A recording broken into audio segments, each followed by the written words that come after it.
So the Chiefs select Felix Anudike-Uzomah. Try to say that name 5 times fast. We'll call him, Felix, I think is the way to do it.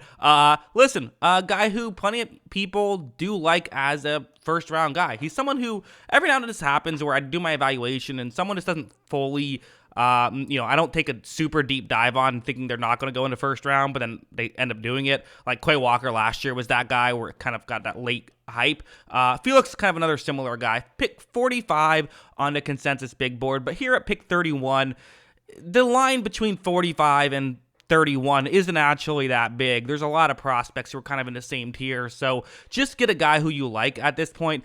I don't really have an issue with it. A couple of edge rushers I think people might have taken over him, but again, if you like what he can bring to the table, I'm not going to really, I'm not going to freak out over it necessarily. I can certainly understand the logic behind it. Now, is this the right position for the Chiefs to be targeting? Are they kind of doing a draft for need thing here instead of a draft for just best player available? Potentially.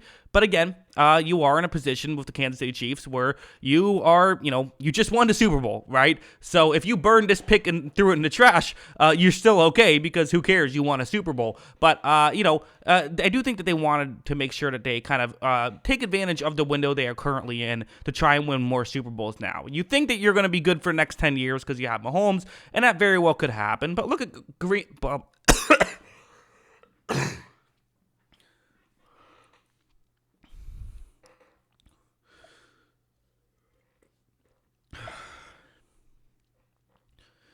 But look at the Green Bay Packers, for example. It just doesn't always work out that way. It doesn't always work out where you get the, your team is just successful for 10 years and a championship contender for 10 years. So, you know what? You're good now. Just get a player who can be really successful. And one of the things about, Felix is that in 2022, his advanced stats, not spectacular. Not a disaster, but not great, I would say, for someone who's getting drafted in the first round. In 2021, they were very good. So I don't know exactly why it dropped last year, but if he can be the 2021 player and not the 2022 player, well, that's very exciting. And, again, Chiefs have a history of drafting well, so we'll see if they did it again here. But yeah, those are my thoughts on him. That is the final pick of the draft. Let me know what you think of this selection in the comments below. Always love hearing from you. And of course, as always, thanks for watching.